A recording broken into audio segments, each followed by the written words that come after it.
ইংরেজিতে গড বলে আমার যখন যার ইচ্ছে সে নামেই ডাকে গাইব, সকলের নামে সকলের ডাকে আমি সারা দেই, আর ভক্ত মহাদেশে বিরত মানা করি। রাম রাম হরি হরি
আমি যখন যুগের ধারণ করি তখন লেছর বলে কালি আমার এক ভক্ত বললাম হঠাৎ উদ্ধারে যে আমি কখনো সেই ঘর উদ্ধার করতে বলি।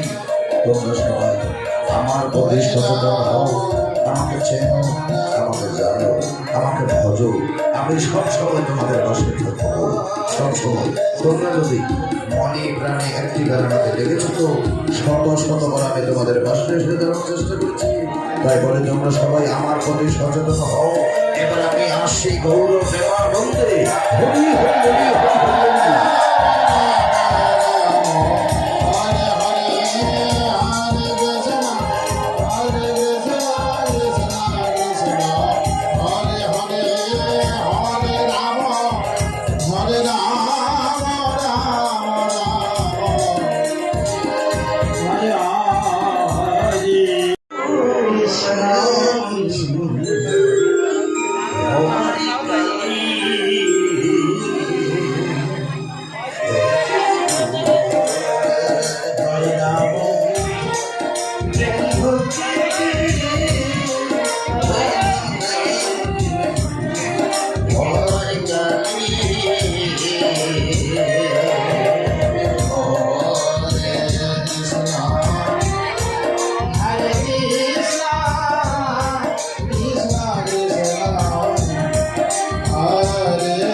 Ready?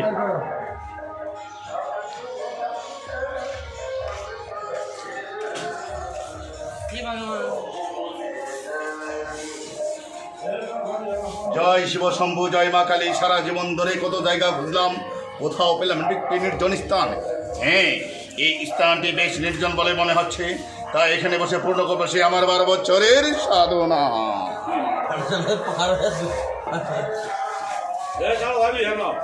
ওম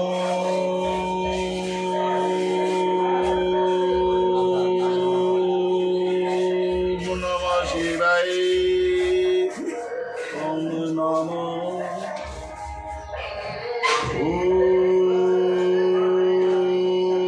নমঃ শিবায়, ওম নমঃ। কে রে পাপিষ্ঠ নরধম, তুই আমার ধ্যান ভঙ্গ করে দিলি। 12 বছর সাধনা পূর্ণ হতে বাকি ছিল মাত্র একটি দিন। দিলি না হয়তো তোকে আমি অবিশ্রাম দিলাম।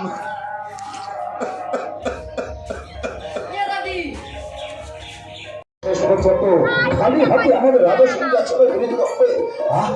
ভাবতে অবাক লাগছে, কি করবো আর কোনটা করবো না। ও কে কোথায় আছো আমাদের বাচ্চা?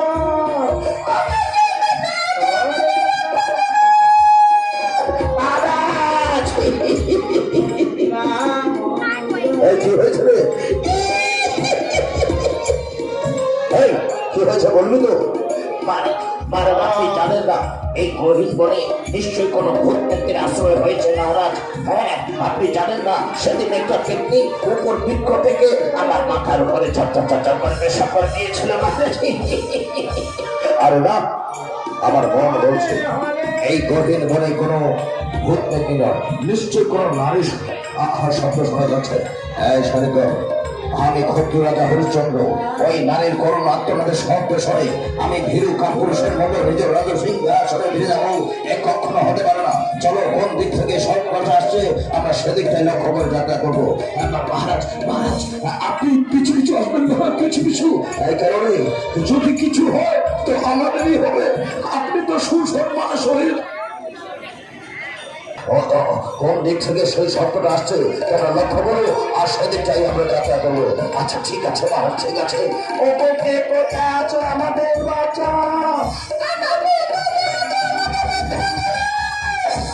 মহারাজ এদিক থেকে শব্দটা আসছে। আসুন। আচ্ছা ঠিক আছে, চলো।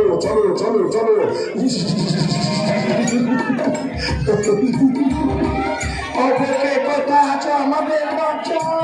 আমাদের রক্ষা করবে। আসো, ঠিক আছে, চলো।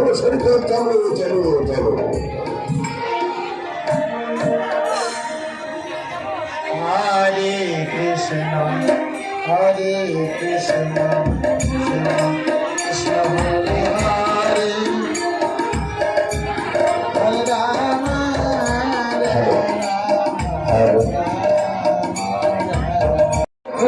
কষ্ট হয়েছে তাই না? আরে নে, অনেক আনন্দে নাচবো গাইবো আর বলছে হরে কৃষ্ণ কে কোথায় আছো আমাদের বাচ্চা? মহারাজ আপনি ধীরে এদিক থেকে শব্দটা আসছে। আচ্ছা ঠিক আছে, চলো।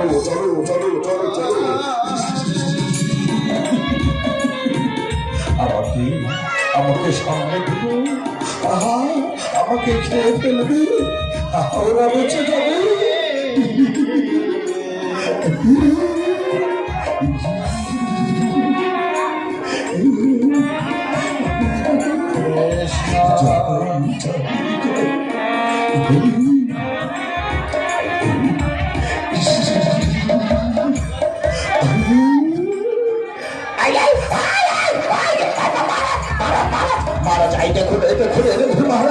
দুই পাশে দুইটা ব্যক্তি ছুড়ে রয়েছে।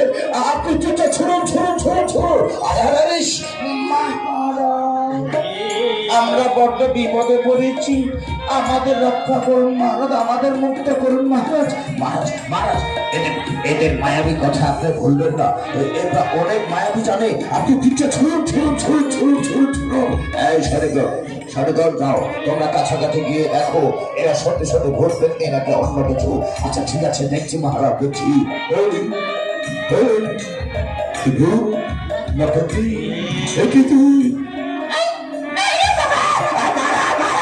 আরে সত্যি সত্যি বলতেন নি আপনি তিনটে ছুট ছুট ছুট ছুট ছুট আমাদের মুক্ত করুন মহারাজ, আমরা বড্ড বিপদে পড়েছি, লতাবন্দি বন্ধুত্ব হয়ে আমাদের মুক্ত করুন। দাদা, আমার মন বলছে এই গরিব বনে কোনো ভোটমেন্দি নয়, নিশ্চয়ই এরা নারী। আমি ক্ষত্রিয় রাজা হরিশ্চন্দ্র, এদের এমন বিপদ সংকেত দেখে আমি ভীরু কাপুরুষের মতো নিজের রাজ্য সিংহাসনে বেড়ে যাবো, এ কখনো হতে পারে না। এদের আমি এক্ষণে মুক্ত করে দেয়, এক্ষণে। প্রণাম হই মহারাজ, প্রণাম হই মহারাজ। আমরা স্বর্গলোকের পরি অভিশপ্ত হয়ে এই ধরাধামে এসেছিলাম, আজ আপনার ওই স্পর্শ পেয়ে আবার আমরা স্বর্গধামে ফিরে যেতে পারবো। প্রণাম হই মহারাজ, আমরা এবার আসি, আমরা এবার আসি। এই যাবি আমাদের দেশে? যাবো যাবো যাবো যাবো। মহারাজ, মহারাজ আমাকে উড়ে নিয়ে যাচ্ছে। যা যা যা যা যা যা যা ধরিয়া ধরিয়া। শোন শোন শোন শোন শোন।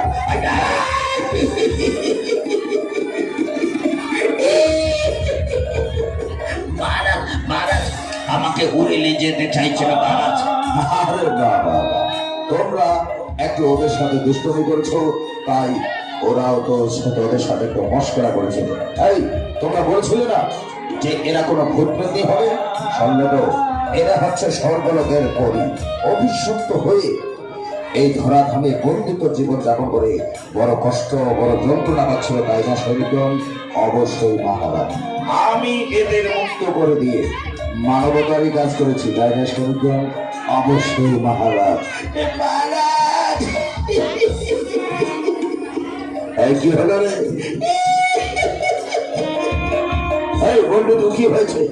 মহারাজ দুঃখ একটা থেকেই গেল মহারাজ। এই কিসের দুঃখ? এই শিকার যাত্রায় এসে একটা শিকারও করতে পারলাম না। যখন মাঠে বল খেলতে নেবে বলটা টাচা করতে পারলাম না মহারাজ। সৈনিকগণ, তোমরা হয়তো ভাবছো যে কেন একটা শিকারও করতে পারেনি, তাই তো? তোমরা হয়তো জানো না যে জীবে প্রেম করে যে জন সেজন সেবিছে ঈশ্বর। মহারাজ, হ্যাঁ, আমাদের যেমন রক্তে মাংসে গড়া শরীর, তেমনি ওই পশু পাখিদেরও রক্তে মাংসে গড়া শরীর। আমাদেরকে কেউ আঘাত করলে যেমন কষ্ট পায়, ব্যথা পায়, বেদনা পায়, তেমনি ওদেরকেও আঘাত করলে কষ্ট পায়, ব্যথা পায়, বেদনা পায়। কাউকে আঘাত করে কেউ কোনোদিন সুখে থাকতে পারে না, তাই তো আমি একটা স্বীকারও করে দিই। মহারাজ, তাই তো ভাবছি সামনাসামনি হরিণটা থেকে আপনি তীরটা কেন চললেন না? সেই শিকার যাত্রা ছিল আমার একটা ছলনা মাত্র। এসেছিলাম প্রকৃতির মুক্ত পরিবেশ দর্শন করার জন্য। ওই দেখো, ওই দেখো, পশুদের লাফালাফি, ঝাপালাফি, আর পাখিদের কিচিমিচি কিচিমিচি শব্দ। হ্যাঁ মহারাজ, এসব ছেড়ে দেখে একেবারে কোরআনটা জুড়িয়ে গেল, তাই না সৈনিকগণ? অবশ্যই মহারাজ। চলো চলো, এখন আমরা নিজ রাজসিংহাসনে ফিরে যাই। ঠিক আছে, চল মহারাজ, চলো চলো চলো। এই, তোর আবার কি হলো? মহারাজ দুঃখ একটা থেকেই গেল মহারাজ। কিসের দুঃখ? এই দেখুন না মহারাজ, যখন শিকার যাত্রায় বেরিয়ে পড়ি আপনার ওই ছোট্ট ছেলে বলেছিল যে সৈনিক ভাই, তুমি তো শিকারে যাচ্ছ, একটা হরিণ শাবক আমার জন্য ধরে নিয়ে আসো। শিকার তো আর করা হলো না মহারাজ। সৈনিকগণ, শোনো, ছোট্ট ছেলে বায়না ধরেছে, আর বায়না মেটানোর জন্য সরঞ্জাম রয়েছে। মহারাজ, কিসের সরঞ্জাম? আরে চলো চলো, ওই সামনে কসমেটিক দোকানে গিয়ে একটা খেলনা হরিণ শাবক কিনে নেবো, তাই নিয়ে যাবো আমার পুত্রের কাছে, আর পুত্র আনন্দে বিভোর হয়ে যাবে। মহারাজ, আপনার বুদ্ধি আছে বটে।